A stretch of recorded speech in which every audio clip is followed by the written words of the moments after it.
1500 কোটি টাকার বিজেপির পার্টি অফিস বানিয়েছে, আপনার বাড়ির টাকা বন্ধ। যেভাবে আমাদের কোথায় কোথায় লাইনে দাঁড় করিয়েছে, কখনো এসআইআর এর নামে লাইন, কখনো নোটবন্দির নামে লাইন, কখনো এলপিজি গ্যাসের নামে লাইন, কখনো নিজের অধিকারের স্বার্থে লড়াই করতে গিয়ে লাইন, কখনো লকডাউনের নামে লাইন। তাই আগামী 23 তারিখ লাইনে দাঁড়িয়েই কিন্তু জবাবটা দিতে হবে। কষ্ট হলেও, বৃষ্টি হলেও, ঝড় জল হলেও যেভাবে আমাদের অত্যাচারিত করেছে। একটা কথা আছে না হিন্দিতে, 100 সোনার কি এক লোহার কি। আমাদের যেভাবে অপমানিত অত্যাচারিত করেছে, আগামী 23 তারিখ এমন ভাবে কোপটা দিতে হবে যে বোতামটা এখানে টিপবেন আর ভূমিকম্পটা গুজরাটে আর দিল্লিতে হবে। জোড়া ফুলের বোতামটা এখানে টেপা মানে ভূমিকম্পটা গুজরাটে, মধ্যপ্রদেশে আর দিল্লিতে হবে। আমরা কি খাবো, আমরা কি পড়বো, বিজেপি ঠিক করে দেবে। বিজেপির নেতারা বলছে মাছ মাংস বাংলায় বিক্রি করা যাবে না। কারা মাছ মাংস খান একটু হাত তুলুন তো, একটু হাত তুলুন। কারা মাছ মাংস ডিম খান? খান। আমি আগে একবেলা খেতাম, এখন দুবেলা খাই বলার পর থেকে। আমি কি খাবো, আমি কি পড়বো, আমি কার সাথে কথা বলবো, বাড়ি থেকে আসবে যাবে, কোথায় হাঁটবো, বিজেপির বাবারা দিল্লি থেকে বসে আমাকে ঠিক করে দেবে? তারা দেশপ্রেমের কথা বলে। আজ থেকে 2 দিন আগে পাকিস্তানের স্বরাষ্ট্রমন্ত্রী তিনি হুমকি দিয়ে বলছেন কলকাতা উড়িয়ে দেবো। সেই দিন প্রধানমন্ত্রী সভা করতে কুচবিহারে এলো। পাকিস্তানের প্রতি তার কোনো হুমকি বা পাকিস্তানের প্রতি কোনো জবাব তার সভা থেকে বা তার মুখ থেকে আমরা পেলাম না। তিনি আবার বলেন ঘাড় মে ঘুষকে মারুঙ্গা। আমরা চাই যে পাকিস্তান ভারতবর্ষের উপর আপনার সময়কালে জঙ্গিদের ঢুকিয়ে পেহেলগাম বা দিল্লিতে বিস্ফোরণ ঘটিয়েছে, সেই পাকিস্তান অধিগৃহীত কাশ্মীর ভারতবর্ষের অবিচ্ছেদ্য অঙ্গ। মোদিজি, আপনার বুকের পাটা থাকলে আপনি সেই ভারতবর্ষের জায়গাটা পাক অধিগৃহীত কাশ্মীর আপনি লড়াই করে দখল করুন। দেশের 130 কোটি মানুষ সমর্থন জানাবে। আপনি বলুন, পাকিস্তানের প্রতিরক্ষা মন্ত্রী বলছে কলকাতা উড়িয়ে দেবো, আর দেশের প্রধানমন্ত্রী চুপ। আমরা লিখে রাখছি কাগজে, যেদিন কেন্দ্রে মমতা বন্দ্যোপাধ্যায় আর ইন্ডিয়ার সরকার আসবে না, সার্জিক্যাল স্ট্রাইক কাকে বলে পাকিস্তানকেও দেখাবো, বাংলাদেশকেও দেখাবো। घर में घुस के मारना किसको बोलता है, वो पाकिस्तान को भी दिखाएंगे और बांग्लादेश को भी दिखाएंगे। আমরা দেশদ্রোহী আর তুমি দেশপ্রেমিক, আর পাকিস্তান থেকে বাংলাদেশ থেকে ভারতবর্ষকে হুঙ্কার দেওয়া হচ্ছে আর দেশের প্রধানমন্ত্রী চুপ। বলুন, যারা যুব সমাজের ছেলেরা আছেন, প্রতিনিধিরা আছেন, সমর্থন করেন? কোনদিন দেশের স্বাধীনতার 79 বছর পরে আজ পর্যন্ত দেখেছেন দেশকে থ্রেট দিচ্ছে, দেশকে হুঙ্কার দিচ্ছে কলকাতা উড়িয়ে দেবো, দিল্লি উড়িয়ে দেবো, আর প্রধানমন্ত্রী এসে এখানে নির্বাচনী সভা করছে আর দেশের নিরাপত্তা নিয়ে চুপ? আমরা কবে কার সাথে লড়াই করব আমেরিকা ঠিক করে দিচ্ছে। কি অবস্থা দেশের! আপনারা এক বুক আশা নিয়ে বিজেপিকে ভোট দিয়েছিলেন যে বিজেপির হাতে কেন্দ্র সরকার থাকলে দেশ সুরক্ষিত থাকবে। আজকে দেখুন, ভারতবর্ষ কবে যুদ্ধ করবে আমেরিকা ঠিক করছে, কখন শেষ করবে আমেরিকা ঠিক করছে, কাকে কোথায় পাঠাবে আমেরিকা ঠিক করছে, আমাদের কৃষকরা কি দামে বাজার থেকে কৃষি পদার্থ কিনবে আমেরিকা ঠিক করছে, কাকে কি বিক্রি করবে আমেরিকা ঠিক করে দিচ্ছে। তাই এই ভোটে যারা আমাদের আবেগ নিয়ে ছিনিমিনি খেলেছে তাদেরকে যোগ্য জবাব দেওয়ার ভোট। এই ভোট প্রতিবাদের ভোট, প্রতিরোধের ভোট, প্রতিশোধের ভোট।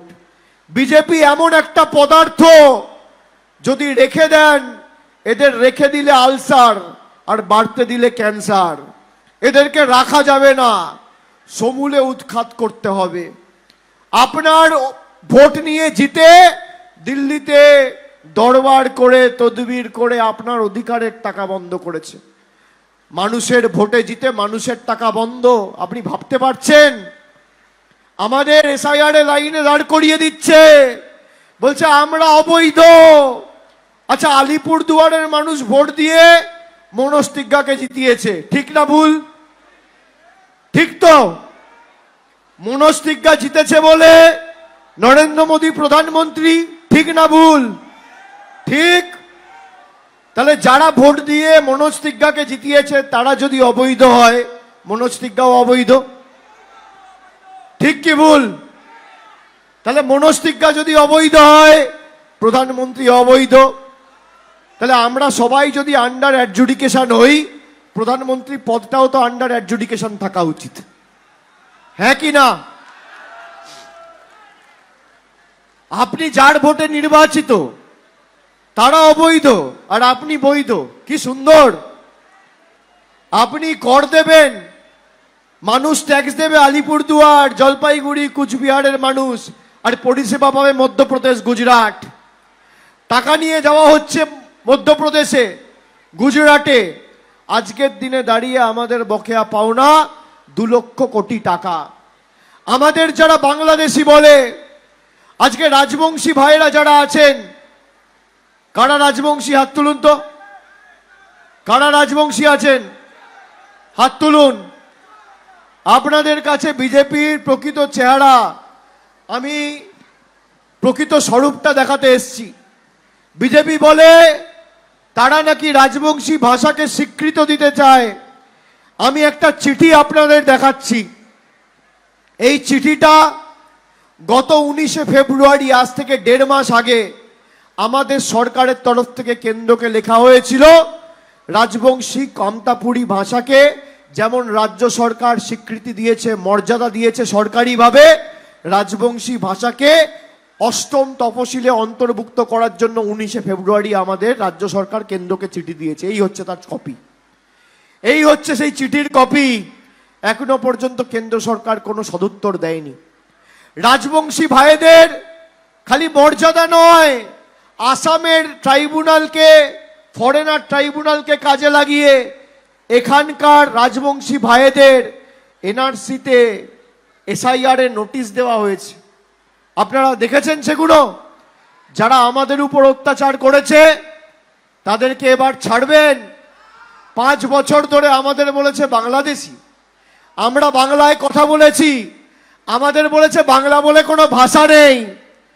রবীন্দ্রনাথ ঠাকুরকে বলেছে রবীন্দ্রনাথ সান্যাল, পঞ্চানন বর্মাকে বলেছে পঞ্চানন বর্মন, স্বামী বিবেকানন্দকে বলেছে অজ্ঞ বামপন্থী প্রোডাক্ট। আমরা মাছ খাই বলে আমাদের বলেছে মুঘল, বলেছে বাংলা বলে কোনো ভাষা নেই, বাংলাদেশি ভাষা। জবাব দেবেন না বন্ধুরা? যদি বাংলাকে কেউ এতটুকু ভালোবাসে আর প্রকৃত বাঙালি হন, আমি মনে করি আর যাই হোক সে কোনোদিন বিজেপিকে ভোট দিতে পারে না। আমরা আমাদের ধর্ম বাড়িতে করব। এই যে আমি এতক্ষণ ধরে কথা বলছি, আমি ধর্ম নিয়ে কথা বলেছি, পরিসংখ্যান নিয়ে বলছি, কর্ম নিয়ে বলছি, কি করেছি তা নিয়ে বলছি, কি করব তা নিয়ে বলছি।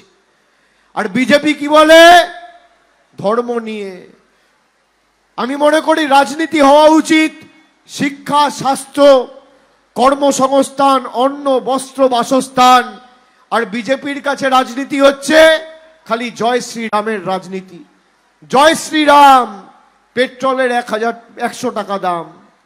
জয় শ্রীরাম, রান্নার গ্যাসের 1000 টাকা দাম। জয় শ্রীরাম, জিরের গুঁড়ো 150 টাকা, জিরের গুঁড়ো 350 টাকা দাম। আমরা কোনোদিন ধর্ম নিয়ে রাজনীতি করি না। আমরা বিশ্বাস করি আমরা ধর্ম বাড়িতে করব, মন্দিরে করব, চার্চে করব, মসজিদে করব, গুরুদ্বারায় করব, কিন্তু আমি যখন মানুষের ভোটে নির্বাচিত, আমার একটাই ধর্ম, মানব ধর্ম, মানুষের পাশে দাঁড়ানো, মানুষকে পরিষেবা দেওয়া, এর বাইরে কিছু হতে পারে না। আর বিজেপি ধর্মের রাজনীতি করে। আমি বলেছিলাম যে এলাকার মানুষ যাকে সামনে রেখে ভোট দেবেন সেই ইস্যুই কিন্তু বাস্তবায়িত হবে। আপনারা দেখুন 2019, 2024 আলিপুর দুয়ারের মানুষকে জিজ্ঞেস করুন বিজেপিকে ভোট দিয়েছিলেন কেন, জিজ্ঞেস করুন, বলবে ধর্মের নামে, রাম মন্দিরের নামে। আমি ভুল বলছি? শুনতে খারাপ লাগবে। আপনারা জিজ্ঞেস করুন যে বিজেপিকে ভোট দিয়েছিলেন কেন, বলবে রাম মন্দিরের নামে। তাহলে আজকে রাম মন্দির হয়েছে? আপনি আপনার বাড়ির জন্য ভোট দেননি, আপনি আপনার সম্মানের জন্য ভোট দেননি। 2026-এর ভোট ধর্ম নয়, কর্মকে সামনে রেখে দিতে হবে, আপনার স্বার্থকে সামনে রেখে দিতে হবে। আপনি 2026-এর ভোট লক্ষ্মীর ভান্ডার, খাদ্যসাথী, যুবসাথীকে সামনে রেখে দিন। এই অধিকার আপনার থেকে কেউ কেড়ে নিতে পারবে না। আমাদের মুখ্যমন্ত্রী মমতা বন্দ্যোপাধ্যায় আজ থেকে 15 দিন আগে আমাদের সরকার চতুর্থবার তৈরি হওয়ার পর আমরা 10টা প্রতিজ্ঞার কথা বলেছি। তার মধ্যে 5টা প্রতিজ্ঞা আমি খালি বলে আজকের সভা শেষ করব। তার মধ্যে প্রথম প্রতিজ্ঞা, মহিলারা যারা আছেন তারা শুনে রাখুন। মমতা বন্দ্যোপাধ্যায় বলেছেন আমাদের সরকার যতদিন বাংলায় থাকবে মায়েরা আজীবন লক্ষ্মীর ভান্ডার পাবেন, কেউ আপনাদের লক্ষ্মীর ভান্ডার বন্ধ করতে পারবে না। কেউ ভিজছেন না তো? এদিকে চেয়ার নিয়ে যারা আছেন এদিকে জায়গা আছে, চলে আসুন। ওরম মাথায় রুমাল দিয়ে থেকো না, জ্বর হবে। এদিকে আসো, ভিতরে এসো। এই খুলে দাও না। আমাদের দ্বিতীয় প্রতিজ্ঞা, বাংলায় যত বাড়ি আছে কেন্দ্র সরকার সাহায্য করুক বা না করুক, প্রত্যেকটা বাড়িতে আগামী 5 বছরের মধ্যে নলবাহিত পানীয় জলের সুব্যবস্থা মামাটি মানুষের সরকার করবে। এই আমাদের দ্বিতীয় প্রতিজ্ঞা। আমাদের তৃতীয় প্রতিজ্ঞা, যত বাংলায় ব্লক টাউন আছে প্রত্যেকটা ব্লকে, টাউনে উন্নত মানের স্বাস্থ্য শিবির তৈরি করে প্রতি বছর দুয়ারে দুয়ারে স্বাস্থ্য পরিষেবা পৌঁছে দেবে আমাদের সরকার। আমাদের চতুর্থ প্রতিজ্ঞা, যত বয়োজ্যেষ্ঠ প্রবীণ নাগরিক আছেন যারা বার্ধক্য ভাতার ফর্ম ফিল আপ করেছিলেন বা আগামী দিন করবেন, সরকার চতুর্থবার তৈরি হবে, রাজীব তির্কি জিতবে, তার হাত ধরে কুমার গ্রামে যত বয়োজ্যেষ্ঠ প্রবীণ নাগরিকরা আছেন সবাই বার্ধক্য ভাতা পাবেন। আমাদের পঞ্চম প্রতিজ্ঞা, কেন্দ্র সরকারের কোনো সহযোগিতা ছাড়া এই কুমার গ্রামে 25,000-এর বেশি মানুষকে, আমি সংখ্যাটাও বলে দিচ্ছি, প্রায় 26,472 জনকে আমরা বাংলার বাড়ি দিয়েছি গত 2 বছরে। আমাদের পঞ্চম প্রতিজ্ঞা, বাংলায় যত গরিব পরিবার রয়েছেন বাড়ির জন্য আবেদন করছেন বা আগামী দিন করবেন, কেন্দ্র সরকার টাকা দিক বা না দিক, আমাদের সরকার মামাটি মানুষের সরকার প্রত্যেক গরিব মানুষের মাথার উপর পাকা ছাদের ব্যবস্থা করবে। এই আমাদের পঞ্চম প্রতিজ্ঞা। তাহলে 5টা প্রতিজ্ঞা কি? 1 হচ্ছে আজীবন লক্ষ্মীর ভান্ডার, 2 হচ্ছে প্রত্যেকটা বাড়িতে নলবাহিত পানীয় জল, 3 হচ্ছে দুয়ারে দুয়ারে স্বাস্থ্য শিবির, 4 নম্বর হচ্ছে বার্ধক্য ভাতা, আর 5 সবার জন্য বাড়ি। এই হচ্ছে আমাদের সরকারের প্রতিজ্ঞা এবং অঙ্গীকার। আর চা শ্রমিক ভাইদের জন্য আমি তো বলেই গেছি যে আমাকে বলার সুযোগ আর লড়াই করার সুযোগটা আপনারা দেবেন। আপনাদের পাশে থেকে একদম এই 2022-এর মালবাজারের সভা থেকে শুরু করে, আপনাদের সবার লেবার ডিপার্টমেন্ট থেকে আইডি কার্ড থেকে শুরু করে, চা সুন্দরীতে বাড়ি পাট্টা থেকে শুরু করে ক্রেশ, সব কিছু আমাদের সরকার করেছে। আগামী দিন আপনাদের মজুরি বৃদ্ধি যদি হয়, তৃণমূলের সরকারই করবে, তৃণমূলের সংগঠনই করবে। এই বিনোদ মিঞ্জরা আছে, আমরা সবাই মিলে লড়াই করে করব। আমি আরেকবার আপনাদের সকলের কাছে আমার আবেদন রাখবো, আমার ভাতৃপ্রতিম, এখানের ভূমিপুত্র, মানুষের সর্বক্ষণের কর্মী, আমার আপনার কুমারগ্রামের প্রার্থী, তৃণমূলের প্রার্থী, জোড়াফুলের প্রার্থী, মামাটি মানুষের প্রার্থী, সবার প্রার্থী রাজীব তির্কিকে ঘাসের উপর জোড়া ফুল চিহ্নে ভোট দিয়ে বিপুল বিপুল বিপুল ভোটে জয়যুক্ত করতে হবে। আর আজকে যে ভালোবাসা আপনারা দিয়েছেন, ভালোবাসা ফেরানোর কাছে তো আমার একটাই সুযোগ, আমি উন্নয়নের মাধ্যমে ফেরাতে পারি। কিন্তু উন্নয়ন করতে গেলে আমাকে সুযোগ দিতে হবে, রাজীবকে জেতাতে হবে। রাজীবকে আপনারা জেতান, আমি কথা দিয়ে যাচ্ছি আজকে এই ভালোবাসার ঋণের জবাব সুদে আসলে আমি উন্নয়নের নিরিখে পরিশোধ করব আগামী দিন কুমারগ্রামবাসীকে, এই কথা আমি দিয়ে যাচ্ছি। আমি যেভাবে আমার পরিবারের অংশ মনে করে আমার লোকসভা কেন্দ্রের বিধানসভাগুলোতে কাজ করেছি, কুমারগ্রাম ব্যতিক্রম হবে না। আপনাদের সবার উন্নয়নের দায়িত্ব দায়ভার আমি আজকের এই সভায় আপনাদের সবাইকে সাক্ষী রেখে আমার কাঁধে তুলে নিয়ে যাচ্ছি। কিন্তু জেতাতে আপনাদের হবে, কষ্ট হলেও, গরম পড়লেও, বৃষ্টি হলেও লাইনে দাঁড়িয়ে ভোটটা দিতে হবে। আর ভোট এমনভাবে দেবেন, 4 তারিখ যখন ভোট বাক্স খুলবে, মনোজবাবু আর বিজেপির নেতারা যেন চোখে পদ্ম ফুলের জায়গায় সর্ষে ফুল দেখে। মাথায় থাকবে তো? থাকবে তো? দেখুন, এরা কোনোদিন কিছু করেনি। এরা যদি জেতে, আপনি কিন্তু কাউকে বলার সুযোগ পাবেন না, এলাকায় থাকে না। অর্ধেক সময় বিধায়ক কলকাতা আর সাংসদ দিল্লি। এখানে কিন্তু আপনি বলার সুযোগ পাবেন না। যারা মোদিজির গ্যারেন্টির কথা বলে, মোদিজির গ্যারেন্টি হচ্ছে 0 ওয়ারেন্টি। 15 লাখ কেউ পেয়েছেন? পেয়েছেন?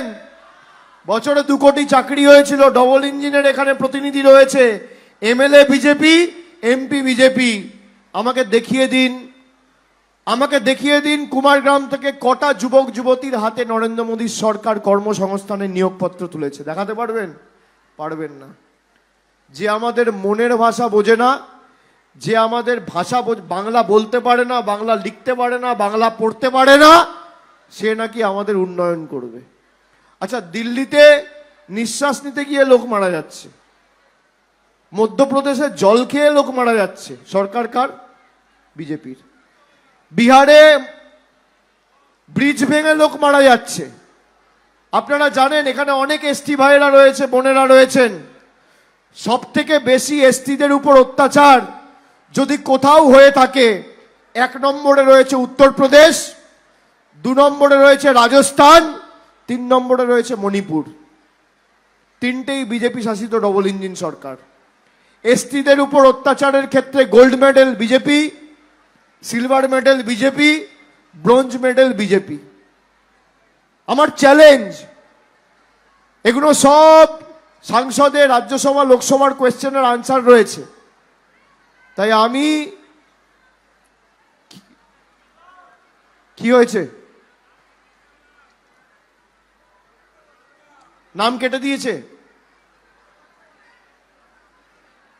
আপনি অ্যাপিল করেছেন? দেখুন, আমি এরকম সভা অনেকের সাথে হয়েছে। আমি আপনাদের অনুরোধ করব, যাদের নাম কেটে দিয়েছে আরো জেতান বিজেপিকে। আপনারাই তো জিতিয়েছেন, আলিপুরদুয়ারের লোকেরা। যদি তৃণমূল জিততো এখান থেকে, আরো জেতান। আজকে তৃণমূল কটা আসন পেয়েছে? 29। যদি কুচবিহার জিতেছে, আলিপুরদুয়ার, জলপাইগুড়ি জিততো, আর 3-4টে আসন বেশি পেত, এসআইআর হতো না। 10 লক্ষ হিন্দু বাঙালির নাম বাদ দিয়েছে। এই যে মহিলা দাঁড়িয়ে আমাকে বলছিল অনুপ্রবেশকারী মনে হয়, আমার চ্যালেঞ্জ নরেন্দ্র মোদীকে, আপনি বাঙালিকে বলছেন অনুপ্রবেশকারী। আপনি 20 মাস ধরে বাংলাদেশের প্রাক্তন প্রধানমন্ত্রী শেখ হাসিনাকে দিল্লিতে রেখে দিয়েছেন। আমার একটা প্রশ্ন, শেখ হাসিনা কি অনুপ্রবেশকারী না শরণার্থী? মোদীজি উত্তর দিতে পারবেন? উত্তর দিতে পারবেন?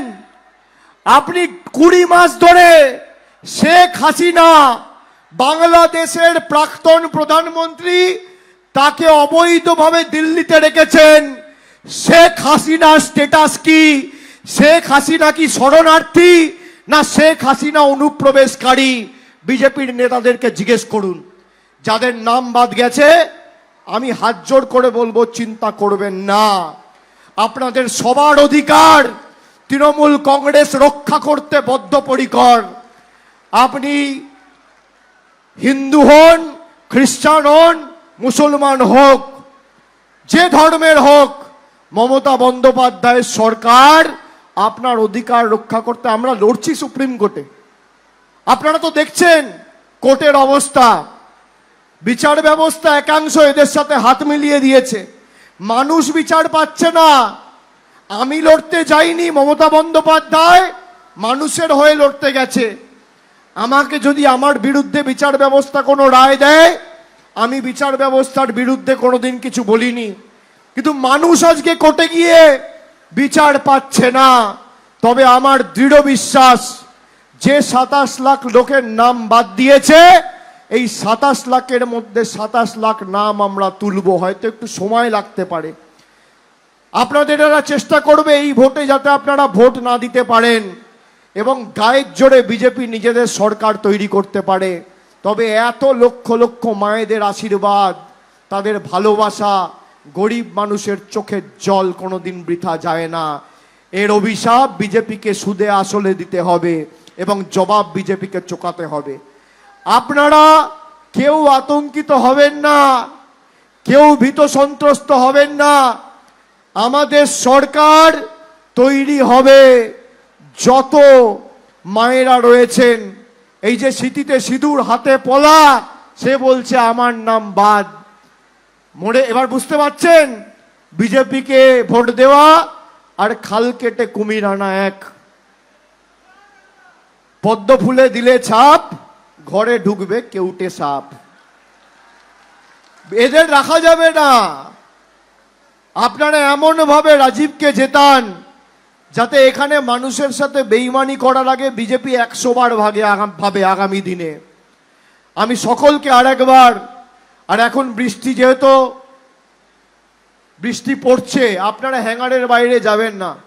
সভা শেষ হলেও যাদের ছাতা আছে তারা আস্তে আস্তে যান, যাদের হাতে ছাতা নেই অযথা ভিজবেন না। আপনাদের জীবনগুলো আমাদের কাছে মণিমুক্তের মতন। আপনারা কেউ যদি জ্বরে পড়েন বা শরীর খারাপ হয়, আমাদের কারোর কাছে সেটা বাঞ্ছনীয় নয়। আপনারা কেউ ভিজবেন না, সভা শেষ হবে, বৃষ্টি থামবে, তারপর আস্তে আস্তে যাবেন। আর আমাদের এখানে যারা আছে সভা মঞ্চে উপস্থিত দলীয় পদাধিকারী, সকলকে অনুরোধ করব সবাই যেন সাবধানে বাড়ি ফিরতে পারে। দরকার হলে সবার সাথে অঞ্চল স্তরের আমাদের যারা প্রতিনিধি কর্মীবৃন্দ বা নেতা দলীয় পদাধিকারী রয়েছে, সকলের সাথে কথা বলে মানুষ যাতে ঠিকভাবে বাড়ি পৌঁছাতে পারে সেটা সবাইকে সুনিশ্চিত করতে হবে। আমি সকলকে আরেকবার ধন্যবাদ, কৃতজ্ঞতা, প্রণাম, অভিনন্দন, শুভেচ্ছা, জোহার জানিয়ে আমার বক্তব্য এখানে শেষ করছি। সকলে ভালো থাকবেন, সুস্থ থাকবেন। আর আগামী দিন এই আলিপুরদুয়ারের মাটি বাংলা এবং মামাটি মানুষ তৃণমূলের দুর্জয় ঘাঁটি, এটা আপনাদের প্রমাণ করতে হবে। আমি আরেকবার সকলকে ধন্যবাদ জানিয়ে আমার বক্তব্য শেষ করলাম। জয় হিন্দ, বন্দে মাতরম, তৃণমূল কংগ্রেস জিন্দাবাদ, মামাটি মানুষ জিন্দাবাদ, জয় বাংলা। জোরে বলো জয় বাংলা। এখানে যারা আছেন হাত তুলে বলুন তো জোরে, গলায় যত আওয়াজ আছে, জয় বাংলা, জয় বাংলা, জয় বাংলা, জয় বাংলা, জয় বাংলা, জয় বাংলা। যতই করো হামলা, যতই করো হামলা, যতই করো হামলা, আবার জিতবে, আবার জিতবে, আবার জিতবে, আবার জিতবে, আবার জিতবে। জোরে জয় বাংলা, জয় বাংলা, জয় বাংলা, জয় বাংলা, জয় বাংলা, জয় বাংলা, মনে থাকবে তো? হ্যাঁ। আর এখানে যে প্রাইমারি হেলথ সেন্টারটা রয়েছে, আমি চেষ্টা করব এটাকে পূর্ণাঙ্গ গ্রামীণ হাসপাতালে আপগ্রেড করে আপনাদের স্বাস্থ্য পরিষেবায় যাতে কোনো রকম খামতি না থাকে। ভালো থাকবেন সবাই, ভালো থাকবেন, সুস্থ থাকবেন। এখন ভ্যাঙাড়ের বাইরে যাবেন না, বৃষ্টি কমবে, বৃষ্টি থামবে, তারপর আস্তে আস্তে বেরোবেন। বাচ্চারা আছে, কোনো রকম ভাবে যেন কেউ না ভেজে।